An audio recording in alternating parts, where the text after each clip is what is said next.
Good afternoon, everyone, or good morning to our friends in the UK and Africa as well. And welcome to the third and final installment in our series of webinars on the impact of COVID-19 in India. Today, we'll be discussing the impact of COVID-19 on health and well-being with a particular focus on food security. We'll have presentations from 3 researchers, and we'll also get to hear from a senior policymaker from the state of Bihar as well. So a very warm welcome to all of them. And we certainly appreciate them taking the time to do this during such a difficult situation for all. So following the presentations, we will also have a panel discussion and then an opportunity for the audience to ask some questions as well. So just a brief intro, I'm Shahid Wazir-Ali. I'm the head of the research program at the International Growth Center, and I'll be moderating today's session. And before we get started, let's just review a few quick housekeeping items. So all attendees have been muted to minimize background noise. If anyone in the audience has a question during the presentation, please type it into the Q&A box, which you can access at the bottom of your screen. And then we'll have a designated time at the end of the panel discussion to answer any questions. Please make sure to include your full name and organizational affiliation as well. And we're also recording today's session, and a video and audio recording will be made available on IGC's website. And I'd also like to point out that there will be a brief survey immediately following today's presentation, so please take a minute to fill that out later on as well. And finally, feel free to contribute to the conversation online by using the hashtag IGCCovid19. Now, we're obviously in the middle of a devastating second wave of COVID-19 infections and deaths. India recorded its highest number of infections and deaths yesterday. And with the virus now firmly taking a foothold in all corners of the country, there seems to be no end in sight. We're seeing lockdowns imposed across several states now. And there's a huge amount of uncertainty and fear around how prolonged this crisis is going to be and how it will impact people's health and livelihoods in the short and long term. So there are obviously serious concerns about the health and well-being of everyone in India right now, particularly in terms of the devastating infection and the ever-increasing number of deaths, but also around people's livelihoods, on access to food and nutrition, and on the coverage of social protection programs. So today's webinar will examine the impact of COVID on household food consumption and food security, on the dietary practices of women and children in rural Bihar, and on household access to government schemes as well.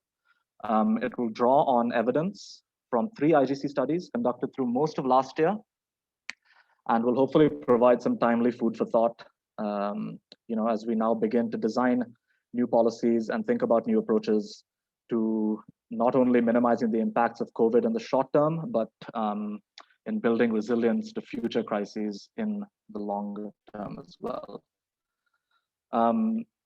So we will start with the 3 presentations, and then we will move on to a general discussion and offer you a chance to ask your own questions. I'd also like to request the 3 presenters to keep their presentations to a maximum of 10 minutes each. Now, without further ado, I'd like to welcome our panelists. We have Ms. N. Vijaya Lakshmi, who is the Principal Secretary of the Government of Bihar with us. We also have Harlan Downs Tepper, who is a PhD candidate in economics at Duke University in the US.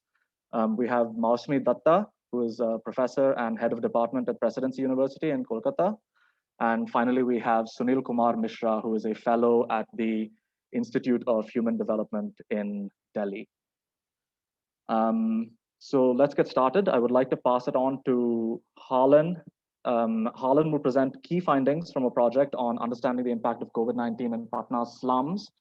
The study examined the health and economic effects of COVID in urban slum neighborhoods in Patna and in Bangalore during the lockdown last year, and the months following it. It's a fantastic panel survey conducted, every 2 weeks for several months on around, I think, 9,000 households. So very eager to hear from him. Harlan, over to you.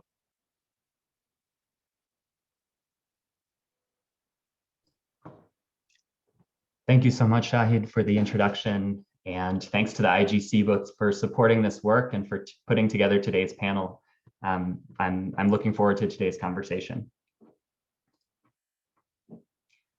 So what I'll be describing today is co-authored with my colleagues, Professor Anirudh Krishna at Duke University and Professor Emily Rains at Louisiana State University. And as Shahid mentioned, it draws on interviews conducted last fall. I think given the situation today, it's important to highlight that what I'm describing may very well be different from the situation on the ground right now, but I hope that the lessons that we take away from it, I hope you'll agree that they're still very much relevant to what we're observing today. Now, what's unique about this study is that we returned to neighborhoods in slums in Patna and Bangalore, in which we had worked for about a decade. So we knew the situation in these same neighborhoods before the pandemic, and were able to observe how that situation changed over the course of the 3-month period in which we were conducting these phone interviews. What we observed was that at that period in time, thankfully, the health impacts were clustered within a relatively small number of neighborhoods, mostly in Bangalore, although the economic impact was quite profound and varied both across and within cities. From this, we expect severe long-run implications, both in this current period and beyond.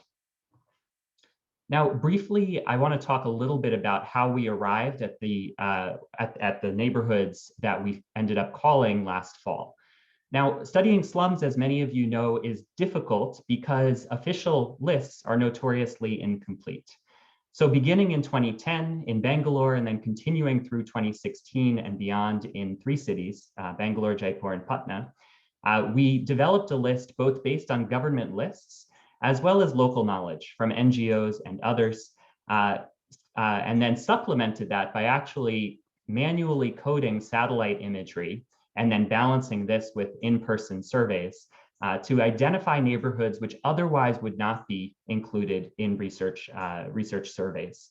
There's a lot that we could talk about here, some of which is in the paper that I mentioned below, but what I want to call your attention to is on this slide, which is that if you squint just a bit, you can see that the green triangles on the left and the lower side, which represent the slums in Patna, were substantially worse off than the red and blue dots that you see on the right-hand side in Jaipur and Bangalore, respectively. What this shows is that before the pandemic, from in-person surveys of 10,000 households over the course of several years, we knew that that households in Patna were already substantially worse off than their counterparts in slums in Bangalore and Jaipur. This is confirmed as well, or indicated by this graph here, which shows what we're calling the slum continuum of the situation in slums over in those 3 cities or across those 3 cities. Now, because of the unique constraints of the pandemic and the lockdowns, we were unable to conduct another round of in-person surveys. So instead, we made repeated phone calls over the course of 3 months, 6 calls each to 3 individuals, 3 key informants who were well informed about the situation in their neighborhoods in each of 20 slums in Bangalore and Patna. In so doing, we were able to see the change over time from that July to November period, and we're able to gather a reasonable degree of confidence in this least bad way of conducting these surveys, albeit one that yielded less precise estimates than an in-person survey. Now, in doing so, I do want to highlight as well that we relied on the trust developed with our research team. Many of the very same key informants had spoken with the same research assistants previously in person. So we relied on that to gain confidence in our results. Now, the high-level findings, as I mentioned, are that the pandemic did profoundly affect both cities, much more so in economic terms than in health terms, although these results varied substantially across and within the 2 cities. So I'll talk a little bit first about the health impacts before moving on to the economic impacts, and then finally concluding with some observations on the relationship between the before conditions and the effects during the pandemic. So beginning with the health side, what we observed was that health impacts really only affected, thankfully, a few places, a few of the slums that we contacted during this period. Thankfully, there were no deaths reported in Patna during the study period, and little illness, just some that required very little illness that required hospitalization, and no reported illness that required extensive stays of sickness in the home. Now, it's worth flagging, of course, that these would only be the most severe cases. Asymptomatic cases may very well have been present. But from the perceptions of key informants about their neighborhoods, the health situation in Patna was thankfully fairly limited due to the pandemic. Now, in Bangalore, the situation, there were greater health impacts. The virus did spread more visibly in some neighborhoods in Bangalore, but it was still relatively concentrated within a few neighborhoods. So this graph here on the left-hand side shows in blue deaths over time.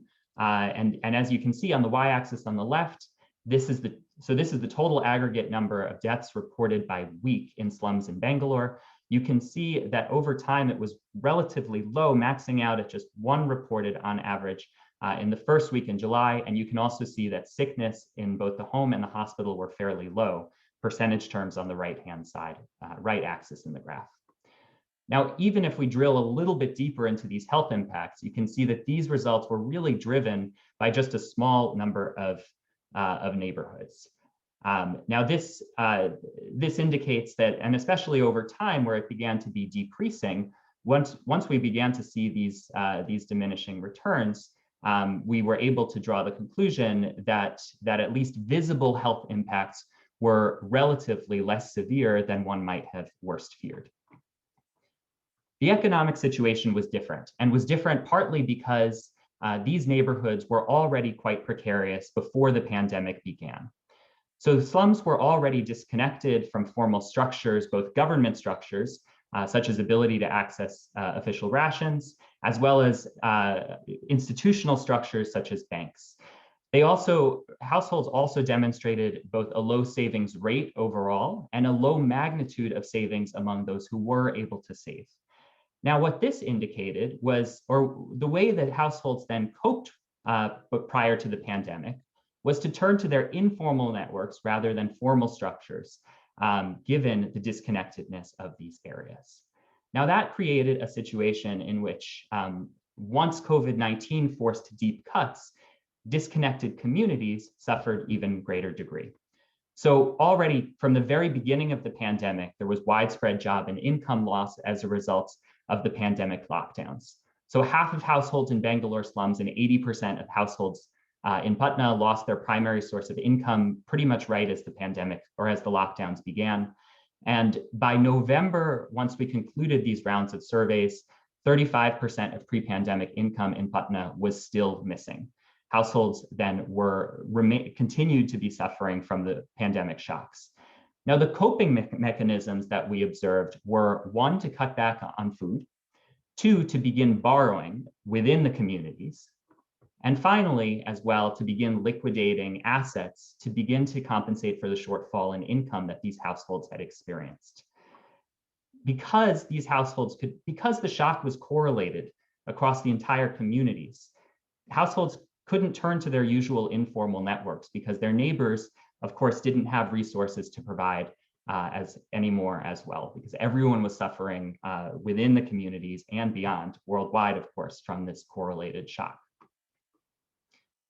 Connecting these effects to what we had observed before the pandemic, we were able to see that the neighborhoods which fared best during the pandemic, or fared least bad, I should say, during the pandemic, were those which were best prepared from prior to the pandemic.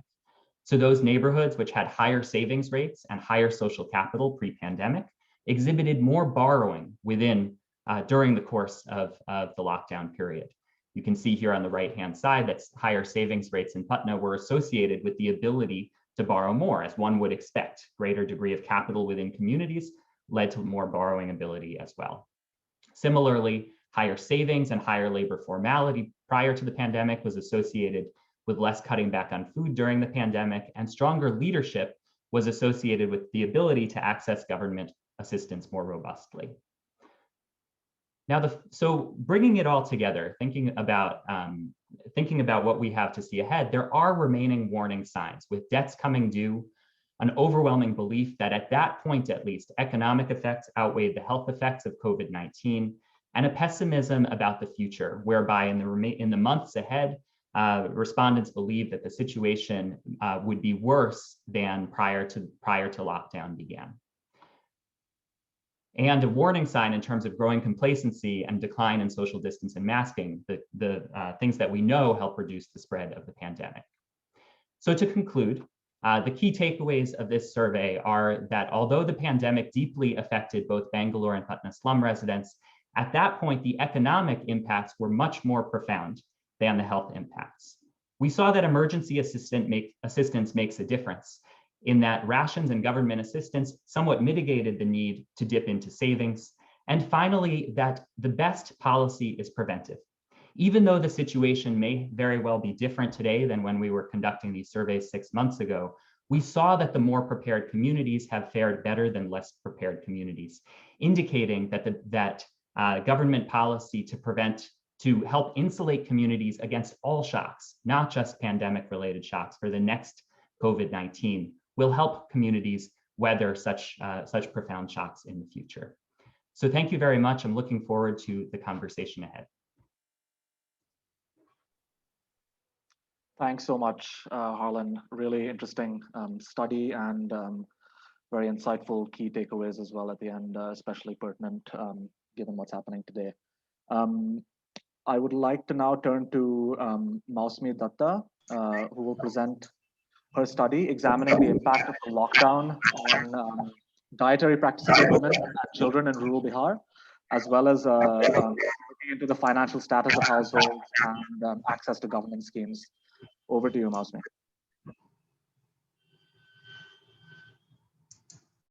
Are the slides visible? No.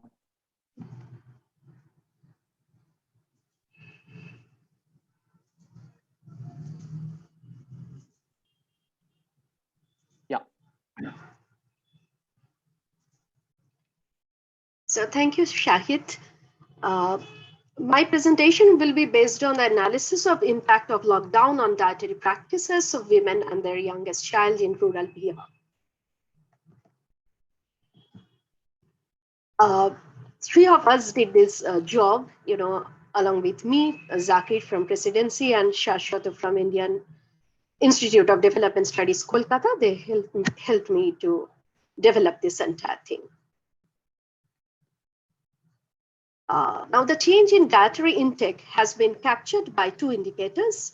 One is dietary score, DS, which indicates how many food groups consumed. And the second one is the minimum dietary diversity, MDD, which indicates whether consumed at least 3 out of 8 food groups.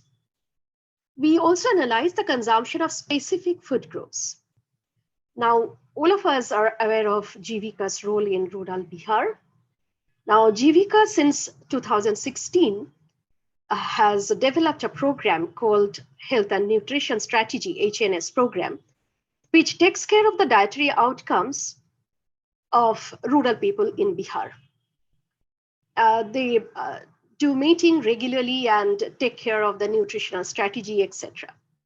So in our study, we tried to check whether this HNS strategy has any role in consumption of food items before lockdown and during lockdown. Apart from these, we have checked whether there is an impact of PDS in reducing the shock, whether there is any role of political contacts. In fact, this presentation is a part of a big project, so I'm presenting a few. Apart from these, we have tried something to measure the welfare, etc., that I'm not presenting today. Now, the 8 food groups which are important are given in this chart. It starts from cereals and potatoes and moves towards fish and meat and eggs and other fruits, vegetables, etc. We did the survey in 2 phases. In our baseline survey, baseline survey was undertaken in January to March 2020. And in our baseline survey, we covered 2,250 women with child aged below 3 years. 50% of our sample were from Jivika members. We collected data on socioeconomic profile, dietary habits of the women and child. And in this phase, we could do the entire survey using face-to-face interview. Now, the inline survey was taken in October, November 2020. We could cover a subset from 2,250, which is 1,148 women and their youngest child. We collected data on dietary habits during lockdown and also collected several information to assess different government schemes, their accessibility to different government schemes. And this entire survey, this inline survey, was done using the telephonic interview.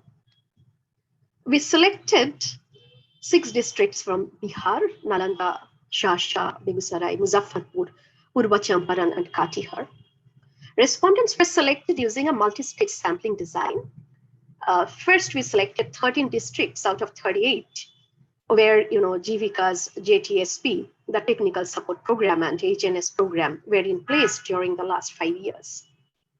Now, 13 districts were classified into 3 tercile groups based on composite index of human development indicators consisting of non-SC/ST population, percentage of male involved in non-agricultural activities, etc.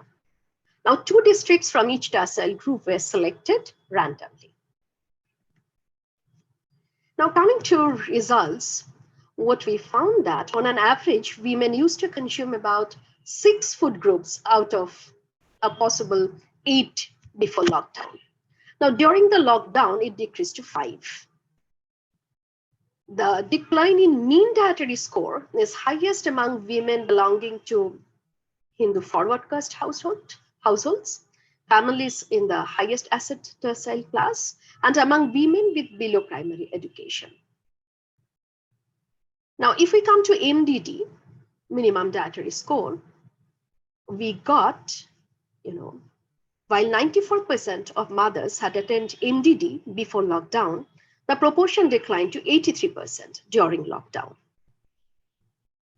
Women below primary education and those belonging to OBC and HFC households, Hindu forward caste households, other backward caste households, and households in the lowest asset tercile group are most affected. As I mentioned, we also tried to check whether there is an impact of Jivika's HNS program in consumption pattern or dietary practices among women and their children before lockdown and during lockdown periods. So if we look at the dietary scores of non-members and members and MDD of non-members and members, we are finding that, in both the cases, DS and MDD, these things have been reduced. However, there is no impact of HNS program as such. Now, if we look at the consumption food group wise, we are finding that apart from cereals and pulses, for all the items which I have been marked, all the items have been marked in these red boxes. For all these items, we are finding that the consumption has been reduced. Okay. Now, if we look at the dietary practices of the children, we are finding that both before lockdown and after lockdown, the dietary score and MDD, these things are too low in Bihar, in rural Bihar. In case of children, mean DS was 2.89 before lockdown, and that increased a bit, increased marginally to 3.15 during the lockdown. Actually, when I'll talk about the PDS, etc., then I'll explain why we are getting this kind of increase in DS and MDD for the children. We didn't get any gender-wise difference, both before lockdown and during the lockdown.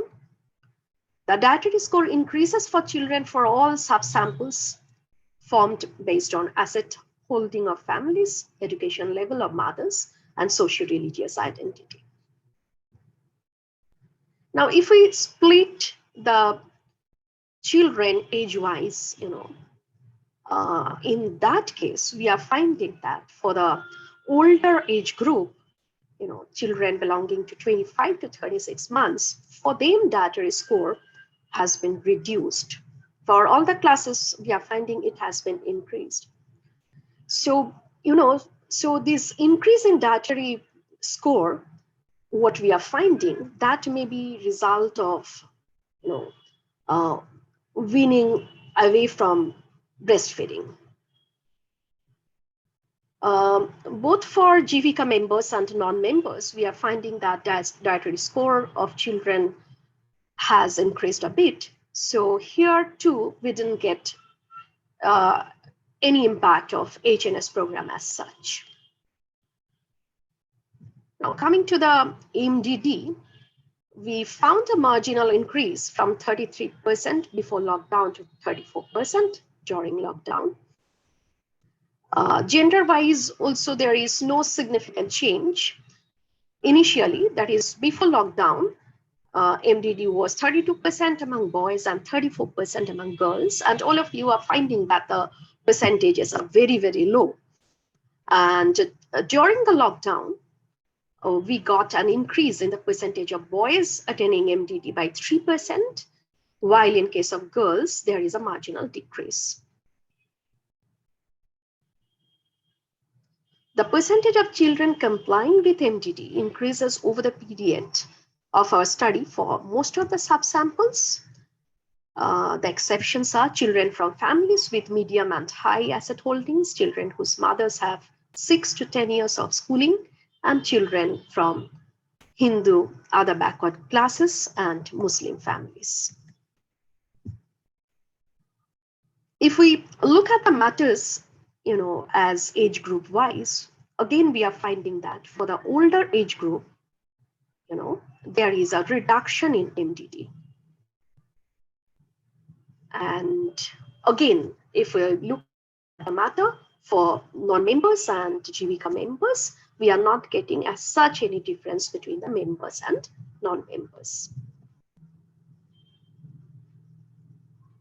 So if we look at the consumption of the children food group-wise, we are finding that for cereal and potatoes, nuts, and pulses, the consumption has increased during the lockdown period. And milk consumption has reduced a bit. Whereas if you look at the fish and if you look at the dark green leafy vegetables, and you will find that the consumption is reducing.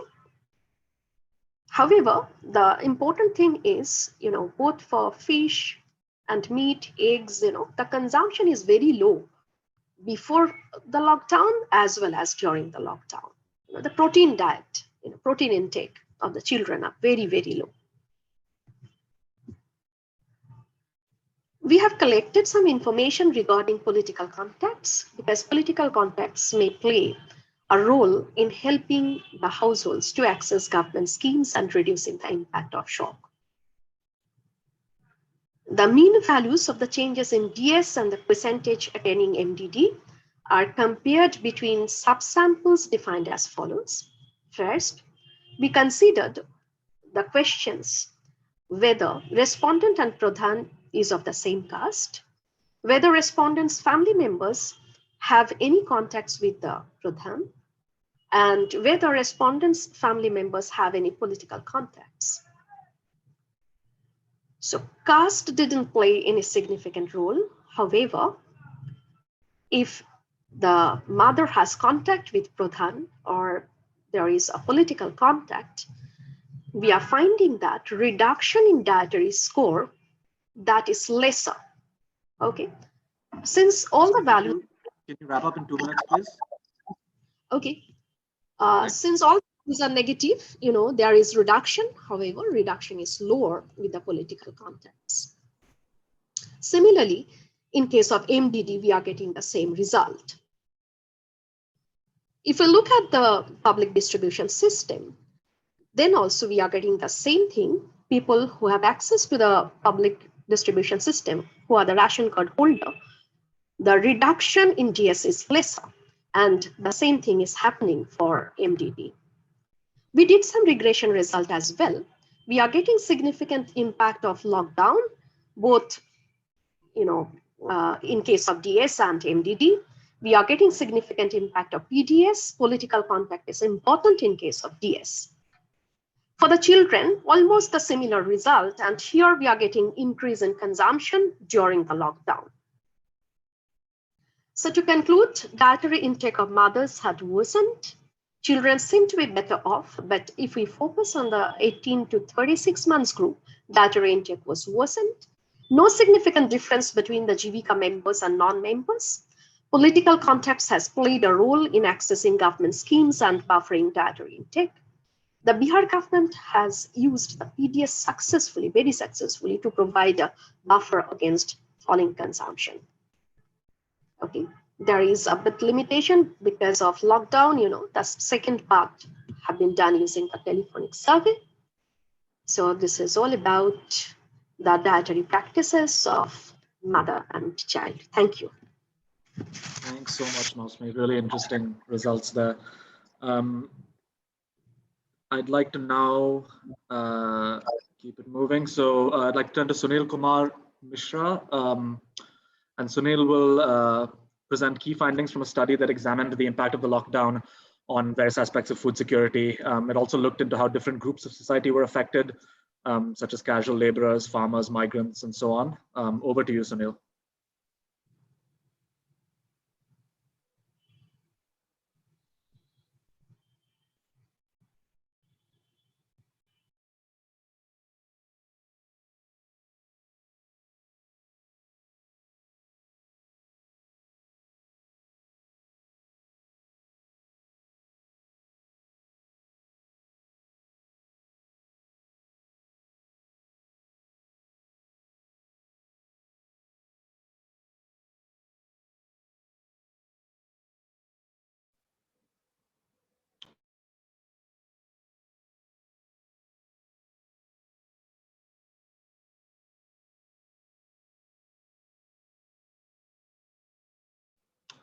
Sunil, you're on mute.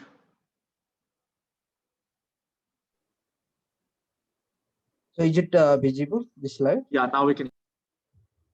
Yep, you're all good. Thank you, Syed. So this study is done by three of our researchers, myself, Dr. Swati Datta and Aditi Madan. In this study, basically, we have, so just I am skipping the background of the study. So the background is that during the COVID pandemic, as you know, the Bihar is a rural economy where the high incidence of migration is there, and the remittance is decreased to a large extent, and there is a severe income loss during the pandemic time.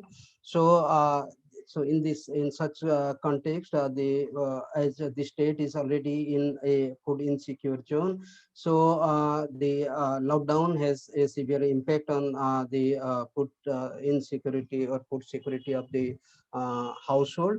The malnutrition as well as the anemia in the state is extremely high. You can find that below 5 children, almost half of the total below 5 children there and under malnourished, and the 2/3 are anemic. So in this context, basically our study aims at finding out the food and nutrition security during the lockdown period by the rural household. So we have three major research questions. To what extent the lockdown has affected the availability and access of food to the rural household? To what extent it has affected different segment of population, like different occupational group and vulnerable group? And to judge whether the different programs like PDS, ICDS, and MDM has reaching to the beneficiary. So So this study is done through a telephonic survey of 944 household. Previously, we have a round of survey in 2016. So some of the similar questions we have asked in that survey also. So wherever the variable is comparable, we have compared the current database, the current findings with the 2016 database. So the major three indicator we have used here as discussed by Mosumi also. The first is dietary diversity score, food frequency score, and the food insecurity experience scale. So I will not go into detail about the different score. If somebody need any clarification, I can give you. Now, beside that, we have used the ordered probit model to find out the determinants of dietary diversity score. Uh, Bivariate probit model is also used to understand the determinants of food security. So we have used different correlates like occupational group, caste and religion group, and income group.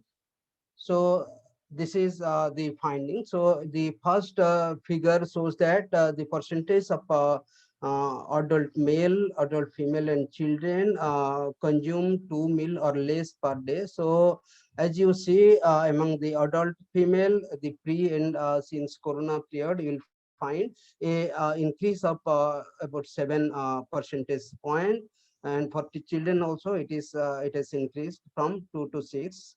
Likewise, the dietary diversity score, you will find that 26% of the total household, they are in the low dietary diversity score. In food frequency score, basically you will find that among children, the percentage of children who are in the low dietary diversity area is 23% as compared to 11% adult. Likewise, we have asked 8 self-assessed questions on household food insecurity. On that, actually, we have grouped all the household into 3 broad categories, and from that, we found that almost half of the total household they found severely food insecure. So these are some of the correlate of the correlates with the dietary diversity score. So about 1/3 of the SC/ST household remain in low dietary diversity score, and 18% in the high dietary diversity score. Then in high dietary diversity score, the household belong to the regular wage and self-employed are in high area, whereas the it is lowest among the casual labor. Then percentage of household with low food frequency score is lowest in upper caste as compared to the other caste, and it is highest among the Muslim community. So the percentage of household with low food frequency score among child is the highest among the migrant worker, and it is lowest among the regular salaried household. So in terms of self-assessed food insecurity, 57% of the casual labor and self-employed non-agricultural have severe food insecurity, whereas 42% migrants are severely affected. Regular working household are least affected.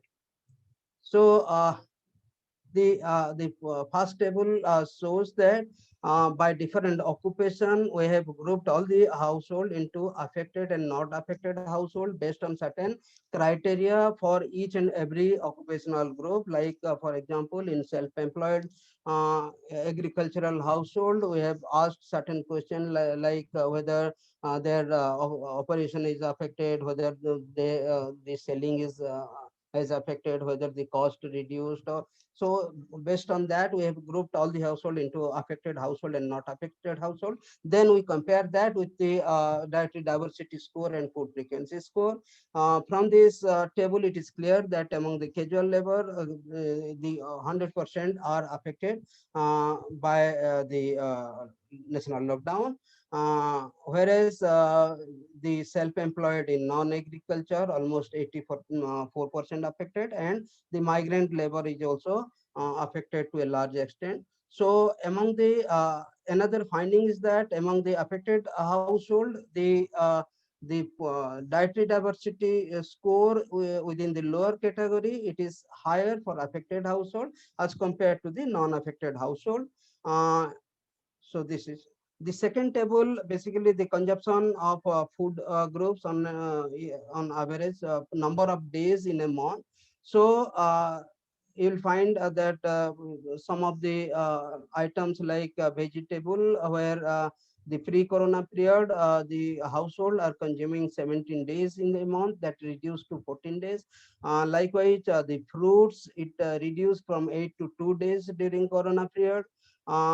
Likewise, so here in case of milk, there is an increase in the consumption from 25 days in a month to 27 days. The reason might be that the milk, actually the many of the households, they have the livestock and they could not sold their milk in the market. That's why actually they themselves consume that. Could you wrap up Likewise, in 2 minutes, please? yeah. So this is about the consumption of food group. Then this picture actually shows that household among the affected household to the migrant labor, the casual labor, they are most severely affected by this. The next table shows that the monthly per capita consumption. So monthly per capita consumption has increased to a narrow margin 89 rupees.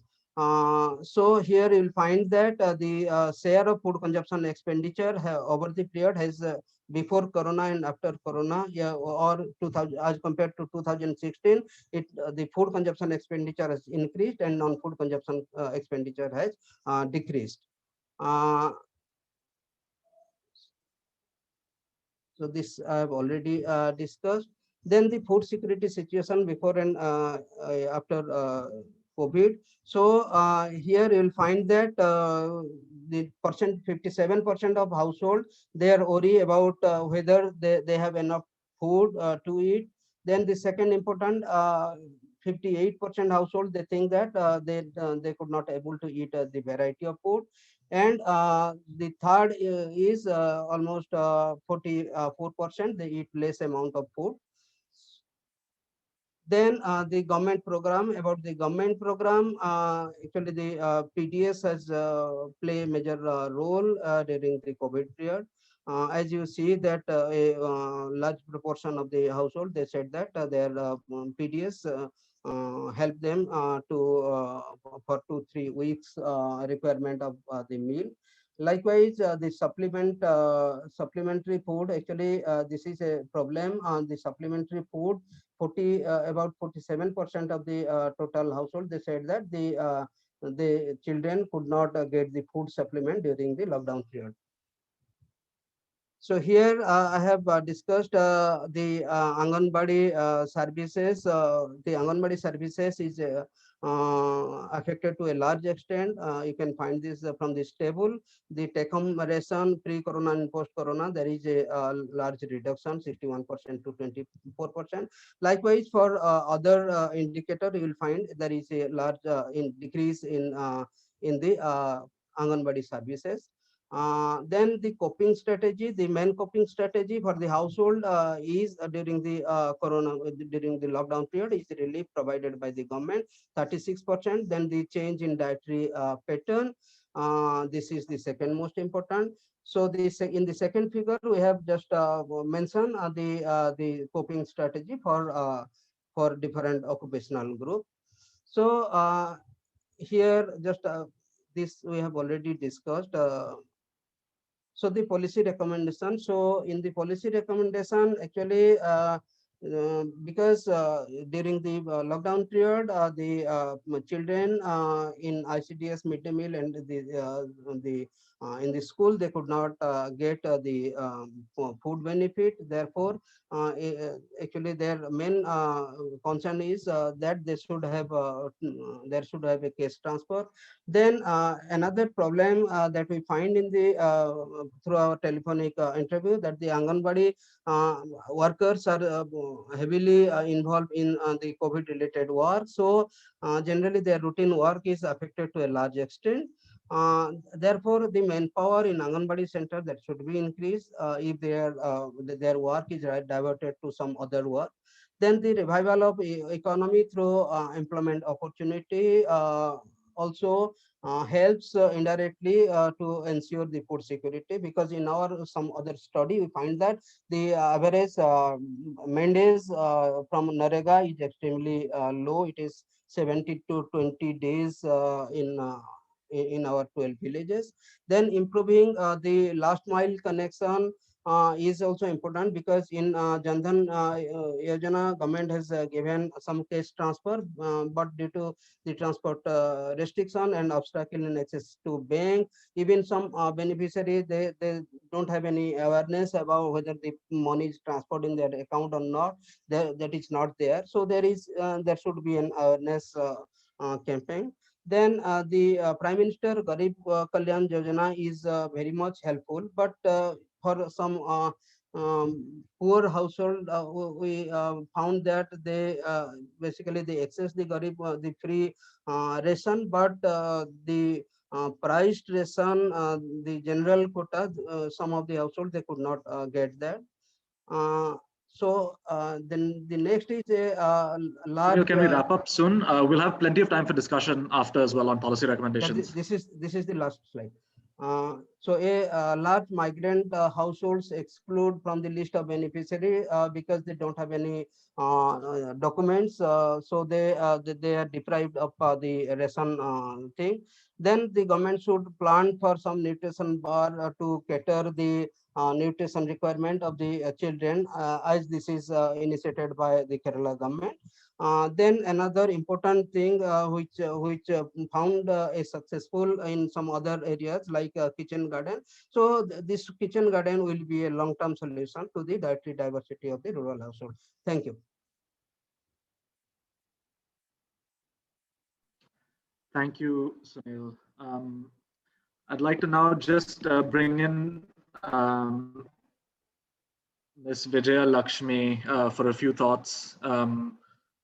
Ms. Lakshmi, you are obviously at the forefront of policy decision making in Bihar right now. Now we've seen a lockdown recently introduced. Unclear how long that will last. It will depend on the case rate, which is growing exponentially in Bihar and in other states. So my question to you is twofold. What is the government of Bihar doing now to respond to the dual crisis of health and livelihoods? And what sort of challenges do you anticipate? And secondly, what lessons have you learned from last year that can be applied to policy during this second wave of infections?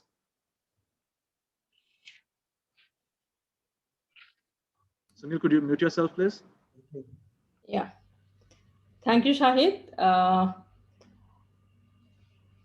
For the question you posed, and initially the question sent to me was about the community response, or how the SHGs and the community is responding to the COVID, and how government is helping them, to tide up this pandemic. So I would like to, tell you that the government, especially state government of Bihar, has taken several initiatives, especially in addition to the regular kind of expenditure which is incurred through various departments. There is a special, an additional expenditure which has been incurred since last 1 year. The government has given rupees 1,000 into the accounts of every PDS beneficiary, which amounted almost 1,600 crore rupees. And they have additionally given another 1,000 rupees for those laborers who were stranded outside the state. So this amount was also sent into their accounts.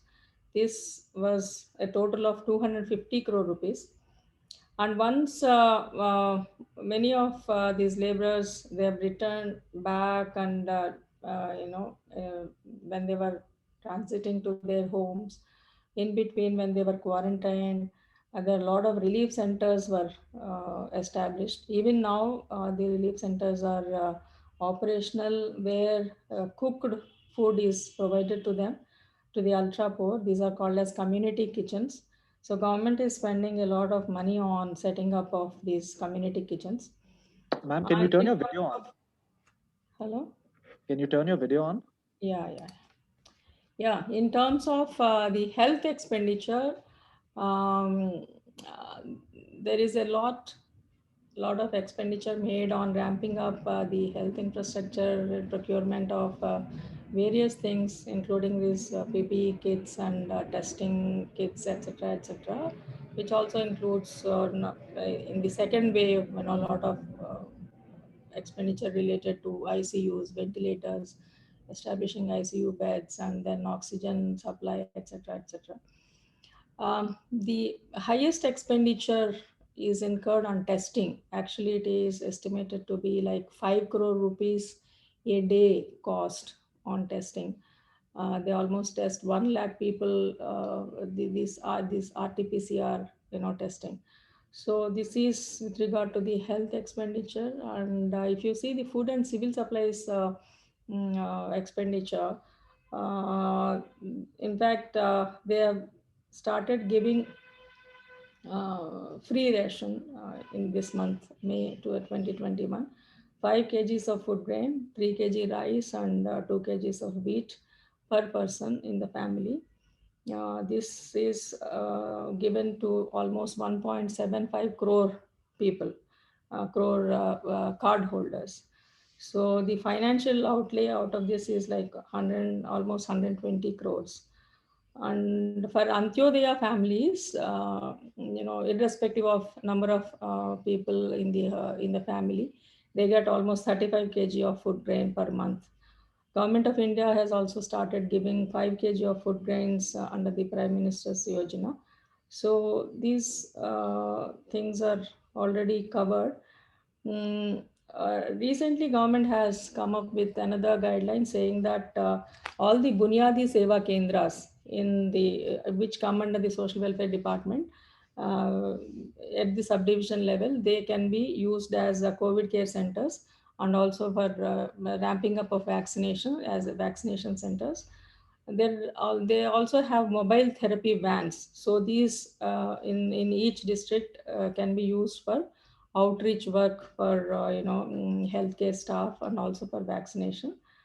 Uh, Government has announced financial assistance in case of corona deaths under various schemes, some compensation package, and if they are government employees, if there is death happens during on duty due to corona, so they have given some option also. Either they can go for the compensatory employment for one of their children or the dependents, or government will provide the salary of the deceased employee as if he is alive and working, so till his retirement. So such decisions have already been taken. In the unfortunate event of any child becoming orphan, he or she should be immediately taken care of and placed in the child care homes. And in case of vulnerable groups like persons with disabilities, senior citizens, etc., all the ADCPs and ADSSs are instructed to look into their issues and address their problems. So this is the latest guideline which has been issued. In addition to that, if you actually see at the community level, of course, all your 3 papers are on basically on Jivika only. So Jivika is one of the largest platforms, we know about it. And now it has reached like 1 million self-help groups, 10 lakh self-help groups, and also includes a lot of village level organizations, and it is clustered at the cluster level, federation level also. And they also have a lot of producer groups which are,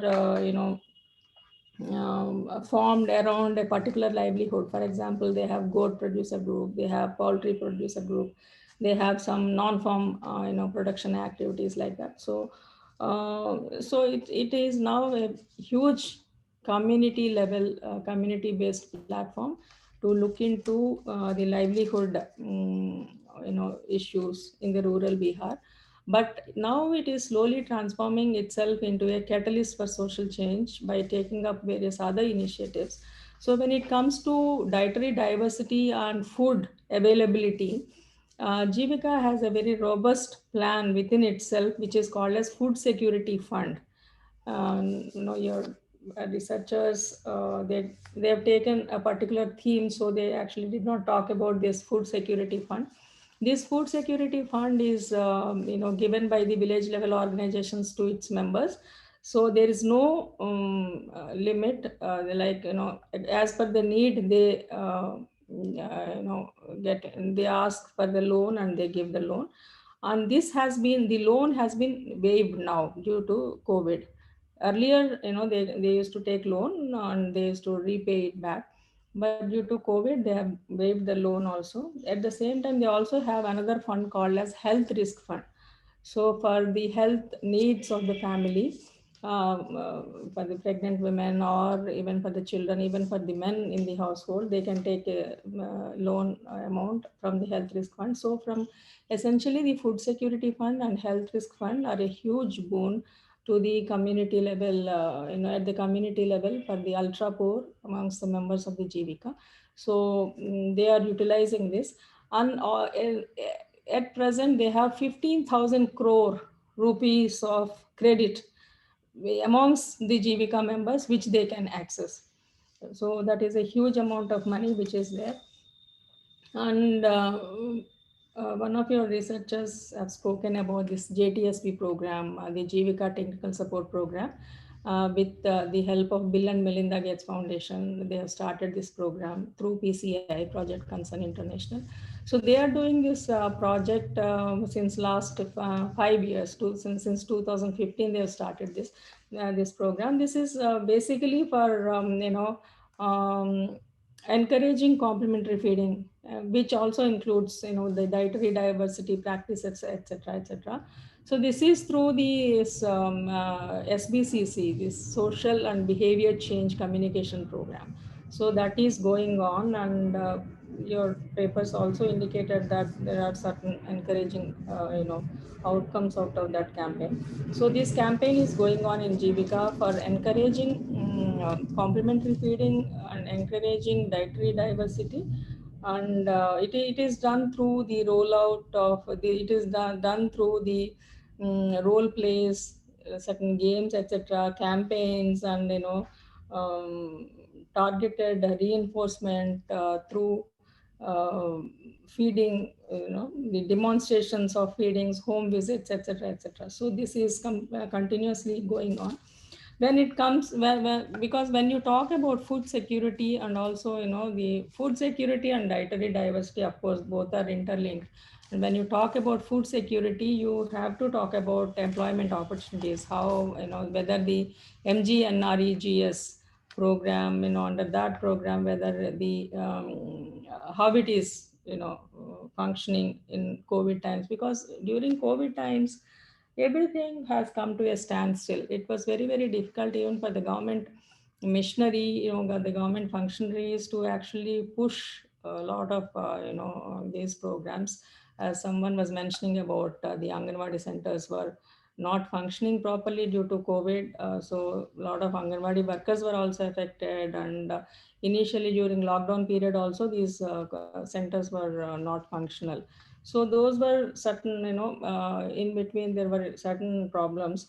But later on, things were okay, and things picked up, and they started functioning properly. So if you actually see the job cards issued in last year, like 2021, it was almost like 2.12 million job cards were issued. And the number of new workers added in the MGNREGS program was almost 2.75 millions. So if you see the approved labor budget in 2018, 19, 19, 20, and 2021, if you compare the pre-COVID and COVID scenario, you can see clearly there is an increase in the approved labor budget. 18-19 it was 1,200 crores, 19-20 it was 1,600 crores, and 2021 it was 1,800 crores. And again, the labor budget was revised twice, and it was 2,000 crores plus 2,250 crores were added to the labor budget. So that was a huge increase in the labor budget when it comes to MGNREGS and providing employment in the rural areas. Can I stop you here and bring in the other panelists as well for a broader discussion? Okay. Just in the interest of time, because we have only 30 minutes left. Yeah. Could the other panelists put on their videos as well? So thanks so much, Ms. Lakshmi, for that. Really interesting to hear from the policymakers' point of view. So just opening it up to the panel, one question that I often think about is on the issue of cash versus food transfers. So India, provides both cash and food transfers through various existing government schemes that Ms. Lakshmi was just talking about, both at the state level and at the central level, schemes such as Jan Dhan Yojana, PDS, ICDS. Yet India spends only about 1% of its GDP on social protection, placing it at the kind of bottom quintile of all countries worldwide. We spend less than our neighbors like Pakistan, Nepal, Sri Lanka, and less than several sub-Saharan African countries as well.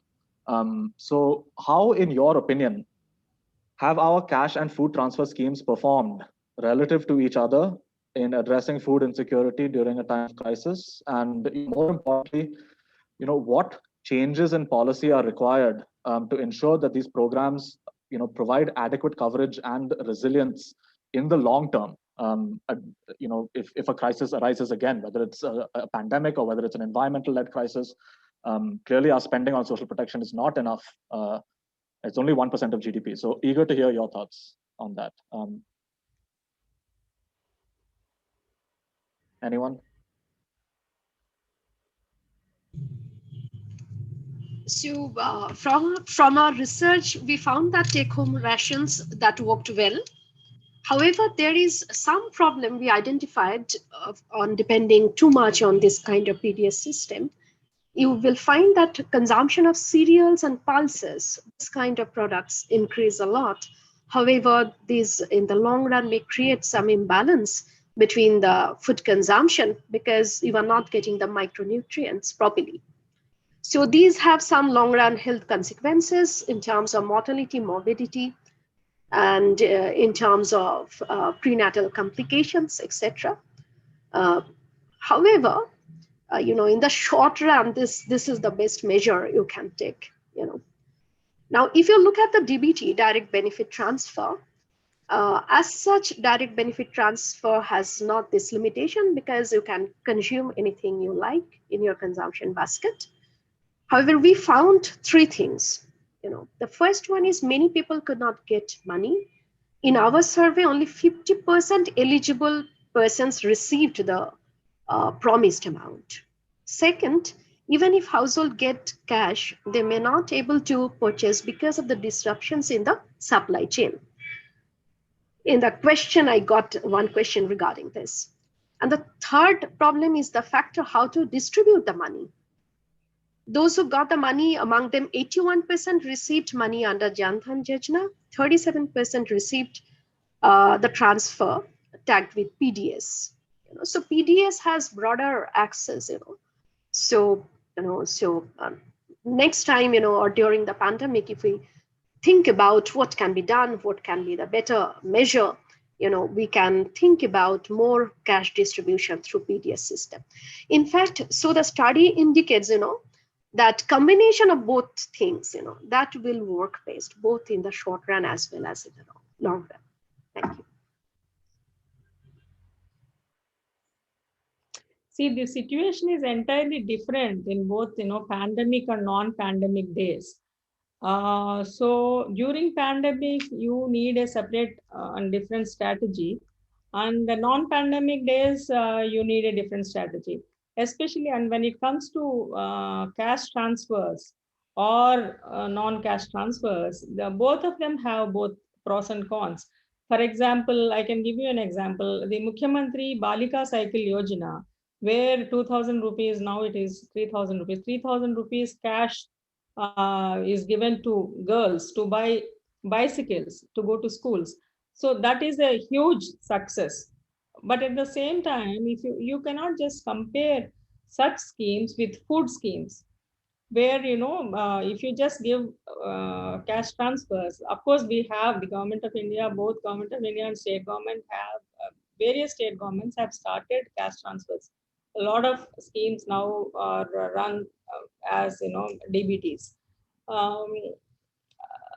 Certain programs it is okay, a DBT is far better an option, but certain programs where you actually have to see and measure and monitor various indicators, then simply sending money into the accounts of the beneficiaries may not suffice. So that is my opinion. I would echo much of what the previous two panelists just said. I would also add that one possible approach to thinking about it would be to think of course, cash as more flexible and thus more empowering for recipients. They can choose what it is that they want to spend money on. So there could be essentially a 3-point checklist by which if 3 conditions are true, then food should be prioritized. The first is if we're confident as policymakers and researchers that food is the most acute need of recipients. The second is as mostly noted, if markets for food have broken down, as there's some indication that they have in some places during the pandemic. And the third is, and this applies to both cash and food, but what forms of identification are required to access these. So from our survey, we saw that that in the slums that we studied, in fact, there was little evidence of breakdown in markets, thankfully. We asked about access to commodities and prices of those commodities. And except for a small uptick at the end, we saw that markets were fairly stable. On the other hand, though, we did see from our baseline data that half of individuals did not have ration cards, or half of households did not have ration cards. So that's going to, of course, be an important contributor in terms of the decision, whether it's cash or food. But I would highlight those 3 things, as well as thinking about the higher level efficiency trade-offs, whereby a transfer of cash is often less expensive than an allocation of food. Yeah. And any other thoughts? So I just picking up on your point on people not having ration cards and this pandemic being affecting mostly urban informal workers and the urban sector and the services sector especially. So let's talk a little bit more about the issue of informality. Which seems to be the main reason why a lot of the urban poor are unable to access government support across the country, certainly in the city I'm living in Bangalore. Many do not have ration cards or voter IDs and are unable to access government supplied food or cash assistance.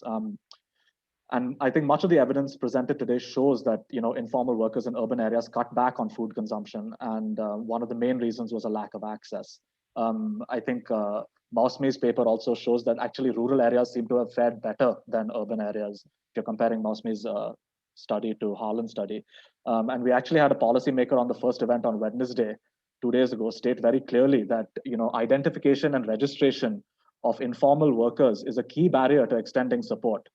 Now, given the constraints that we're kind of faced with, in which the cost and the logistics of registration and identification is going to be huge and possibly outweigh the benefits in the short term at least, what more can government do to extend social protection coverage, both in terms of food and cash assistance to the urban informal sector, quickly and efficiently?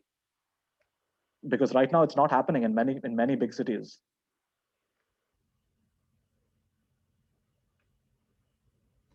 Any thoughts on that? I'll jump in on this one.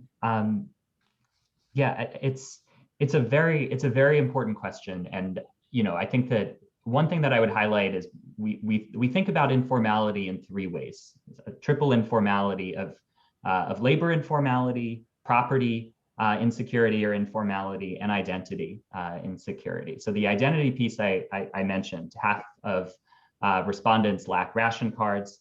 The jobs piece, only 6% of respondents were formally employed prior to the pandemic with any benefits associated with that.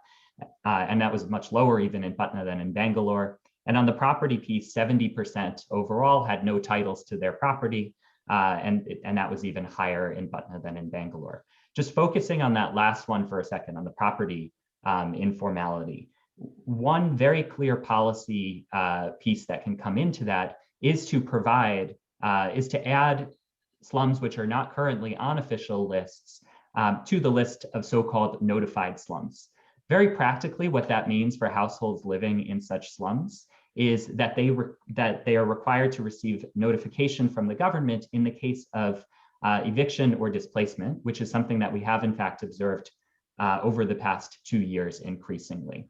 So there's a spectrum here by which currently there's no recognition in 70% of cases. Recognition would be an important step. Other jurisdictions in some cases have gone much further and provided squatters' rights, by which at some point you actually have access to your property. But the key takeaway here is that with property that on either side of that spectrum, either informality can contribute substantially to risk, or it can reduce risk by acting as an asset, especially given that these community members have been in these very same slums for an average of 20 years. These are not transitory migrants.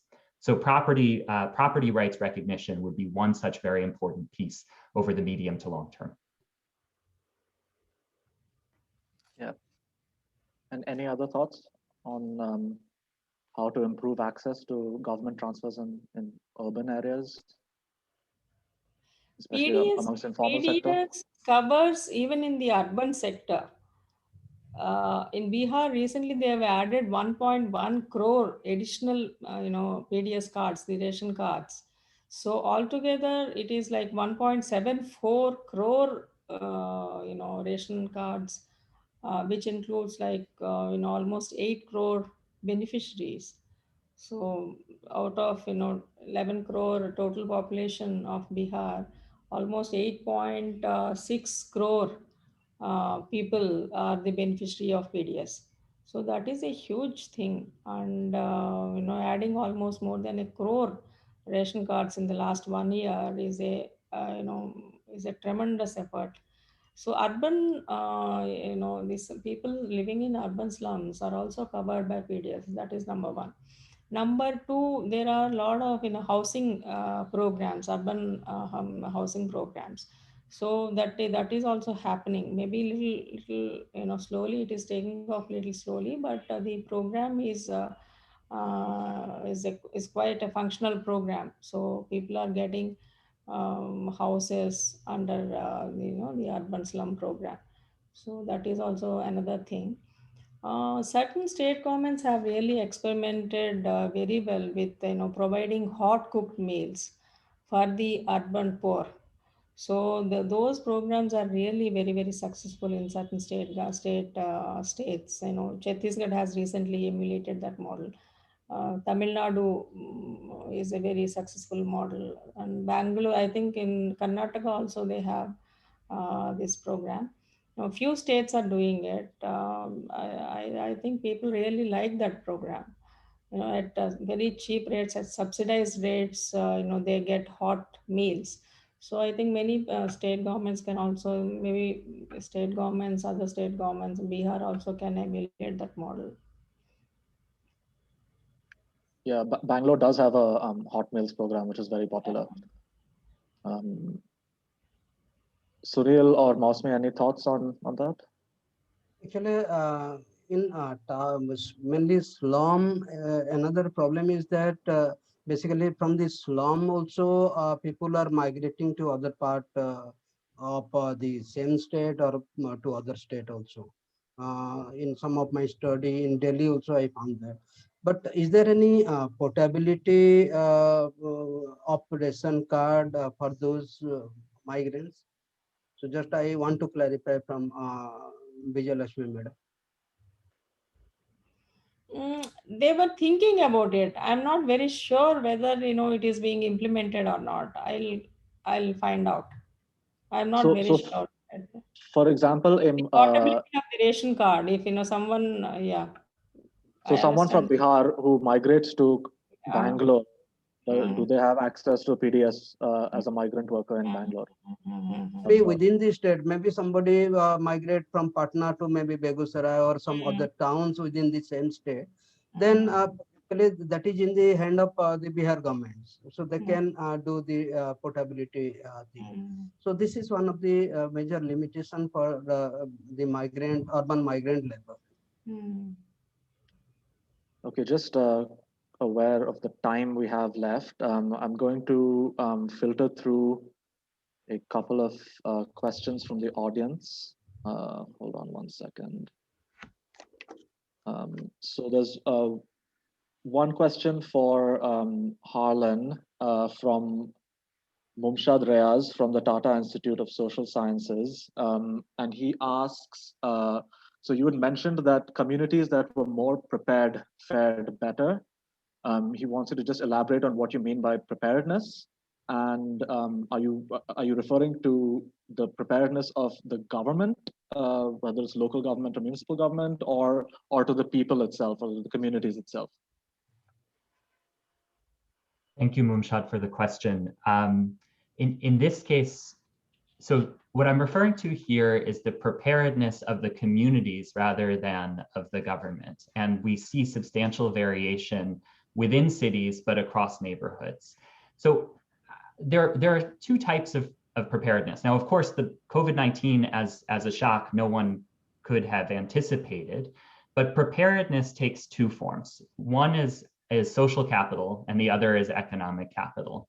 So in our surveys before, what we looked at was the degree of connectedness within communities, as well as leaders of those communities' connectedness to political leaders outside of their communities. Now, there's actually another recent study by two researchers who focused on Bhopal and Jaipur and saw similar findings by which more connected leaders with outside political leaders were able to access rations and other programs for the members within their communities, even though all leaders across communities were trying. The most effective ones were those who were more connected. So I would just highlight that. One more small point as well. The reason that this is important, and this is in response as well to another excellent question about the movement of, or rather whether 2010 through 2016 data is indicative for the present. These communities are pretty constant. So most of these community members have lived here for multiple generations as opposed to being transitory points. So there's no there's no village per se to return to, nor is there much migration within the city itself. These are permanent homes by which those leadership structure networks and economic capital networks also matter as well. Just following up on that, there's another question similar. Gret from Central European University asks, how constant are these slum populations and how has the population size grown or shrunk since 2010? Yeah, thank you for the question, Greta. So the communities are quite constant. So 70% of the individuals living in these communities were born in those very same neighborhoods, and the average the average time that a household has lived in the neighborhood is about 20 years. So I think that's one important and common misconception about slum communities, is that they are places of mobility, whether social mobility or economic mobility or geographic mobility. On the economic mobility point, in our focus groups conducted previously, only 1% of focus group members knew someone who, or 1% of focus groups cited someone who had moved to a better off situation. So both in terms of geographic mobility and in terms of economic mobility, these communities indicate quite a bit of stagnation and permanence. Thanks. We have another question from Manish Kumar Mishra to all the panelists. He asks that Bihar produces vegetables, pulses, and oil seeds to other parts of Bihar and India, distributes it to other parts of Bihar and India.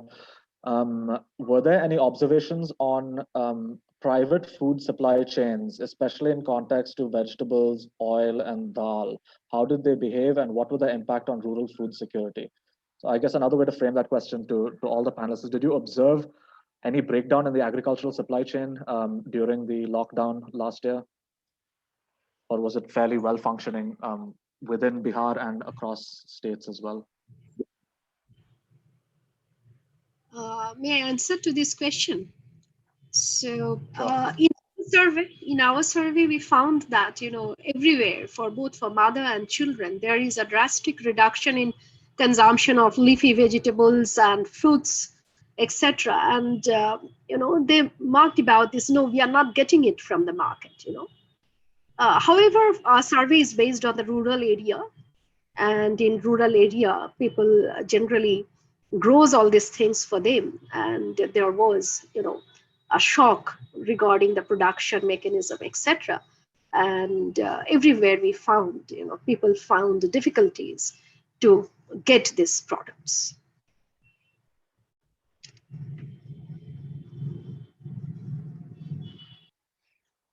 And any other thoughts on the agricultural supply chain?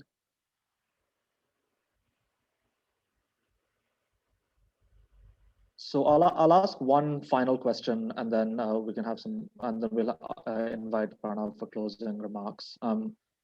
So I just want to quickly talk about the kind of like direct health effects of the pandemic. We've been talking about food security, which is undoubtedly very important, especially when there's a lockdown. But of course, health can deteriorate through two channels. One is through the virus itself. So during the first wave, we saw a lot more of the food security effect through harsh lockdowns, leading to insufficient food intake.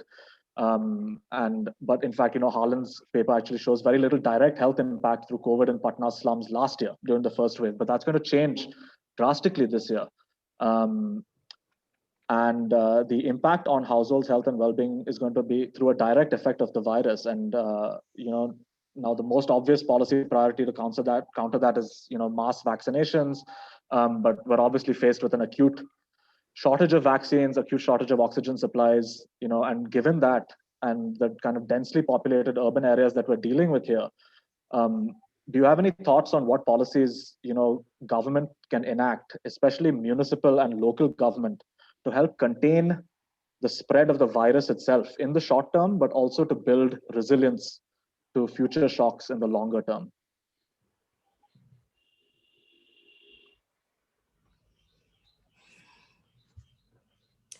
See, breaking the chain of transmission is utmost important, and that is the first step. So to break the chain, you have to take a lot of measures. One is the behavior change, which is very, very important. That is people's responsibility. And whenever you impose lockdowns, lockdown is the effective way of breaking the chain of transmission. But at the same time, lockdowns hurt people very badly in terms of their economic effect. So that is why this time the second wave government is not encouraging lockdowns, but the decision is actually delegated to the local level. Even at the state level, some states have actually delegated it to the district level, or even some certain pockets make them as containment zones and leave the other parts open, free of those kind of restrictions. Just just people, the government want to take care of the livelihood opportunities and other employment issues and opportunities for people. So that is the one thing which is actually putting a lot of stress on the system, that we don't want to impose any lockdown. At the same time, we want to break the chain of transmission. That is one of the biggest challenges. But nevertheless, people have come up with a lot of strategies, only declaring certain containment zones and having strict protocols there, and leaving other areas and asking people to cooperate, and wear masks, social distancing, etc., etc. So this is one very important issue. The other issue in the long term would be like, experts are now warning about the third wave. So the other, measures, especially the long-term measures, should be to ramp up the health infrastructure. We actually, even you procure ventilators, ICU beds, etc. You don't have qualified manpower, technicians to run those ventilators, to run those, machines. So that is one big weakness which we have at present, that we don't have qualified technical manpower. We don't have more number of doctors, more number of nurses and other staff. So that is one big problem, healthcare professionals.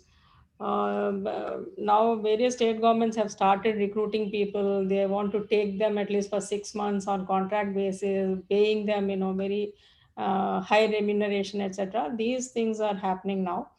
And in terms of oxygen, setting up of oxygen plants, all the state governments now are encouraging people to set up oxygen plants.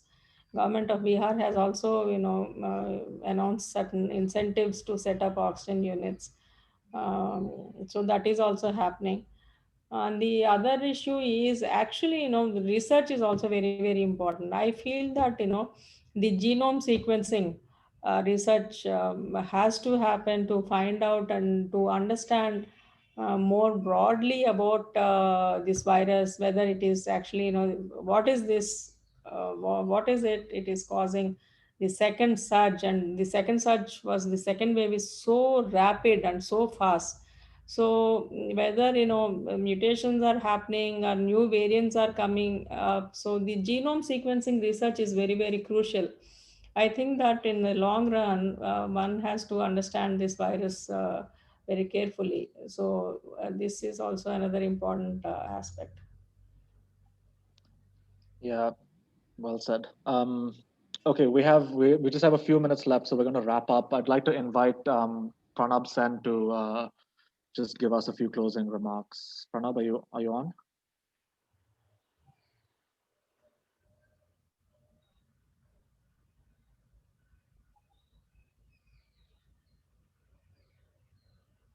Hi, Shahid.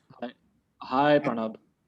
But my video isn't starting. I've been blocked. Okay, there we go. Well, thank you, Shahid, for inviting me to give the closing remarks. But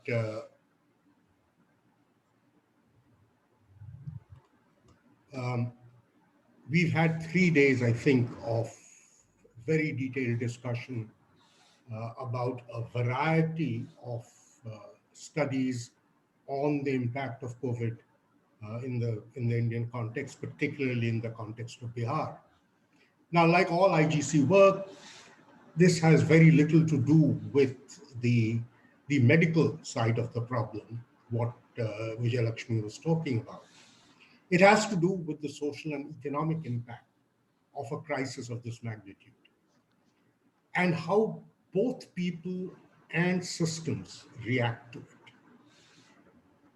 Most of the studies that we have are relatively micro studies. They're focused. Very specific questions are being asked.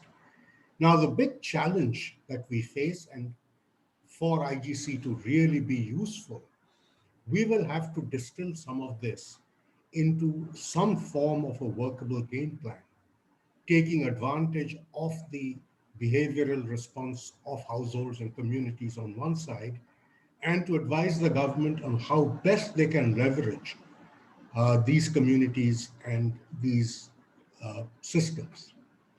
The government generally behaves as if it has to work purely through the government machinery.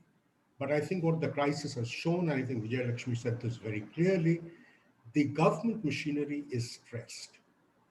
And I think this has come out in study after study, not because of ill intent, because the capacities were not there. The capacities in the government system were inadequate to begin with, and the level of inadequacy has become just that much larger once the pandemic hit us.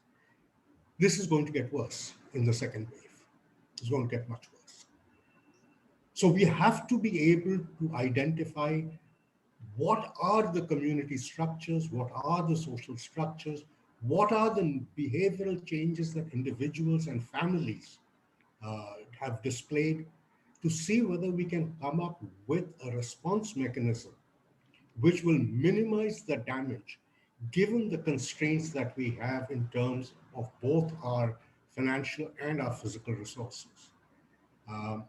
That's the challenge for the government, that's the challenge for the country, and as a research community, that's the challenge that IGC has, which is to look at this body of work, and it's a very rich body of work, to see whether we can distill some of the lessons that we've learned from the first wave of COVID. And I look forward to that. We do not have much time. We need to get going with this right now, and hopefully we'll get it done very shortly. I thank everybody who's been here. A lot of you have been here for 3 days, and we are deeply grateful for your participation and the manner in which you have encouraged us to go ahead with this. Hopefully, we will not disappoint you. Thank you. Thanks, Pranab. Thanks, everyone. A huge thank you to our speakers. Thank you to the audience as well. One final thing I'll say is to just remind everyone that there will be a brief survey immediately following today's webinar. So please take a minute to just fill that out later on, as your feedback is really important to us. And once again, thank you to the panelists for attending.